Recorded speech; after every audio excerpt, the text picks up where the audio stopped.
రేల్తే మనం తెచ్చావా? తెచ్చాను రా, రైల్వే స్టేషన్ ప్లాట్ఫామ్ ఉంది, తెచ్చుకో. ఓకే. ఏమండి బాగున్నారా? బానే ఉన్నానండి, ఇంకా బీపీ షుగర్ ఏం రాలేదు. శనివారం వస్తా అన్నారు, శుక్రవారం వచ్చారేంటి? ఇచ్చే స్టేషన్లో పడుకొని రేపు పొద్దున్నే వస్తాను. అయ్యో నా ఉద్దేశం అది కాదండి. చేయి. కోపడకండి, రండి కూర్చోండి.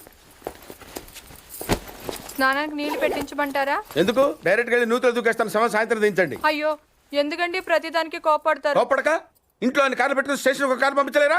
మీరు ఎప్పుడు వస్తారు? నార్మల్ ఏంటే కౌంటర్ ఇస్తున్నావు? నేనా? దున్నపోతులా తిని. ఏం బాబు అయ్యో మావయ్య ఎప్పుడు రావడం? ఇప్పుడే వచ్చాను మావయ్య. వస్తున్నామని తెలిస్తే కారు పంపించేవాడిని. కార్లు ఎందుకులే మావయ్య, పిలిస్తే పరిగెట్టుకుంటూ వచ్చేవాడిగా. ఎక్కడికి వెళ్తున్నట్టున్నారు? పొలానికి. గమ్మునొచ్చేయండి మావయ్య, బయట అండలుగా ఉన్నాయి. అలాగే. 1 మినిట్. ఆశీర్వదించండి మావయ్య. ముసలుడే గాని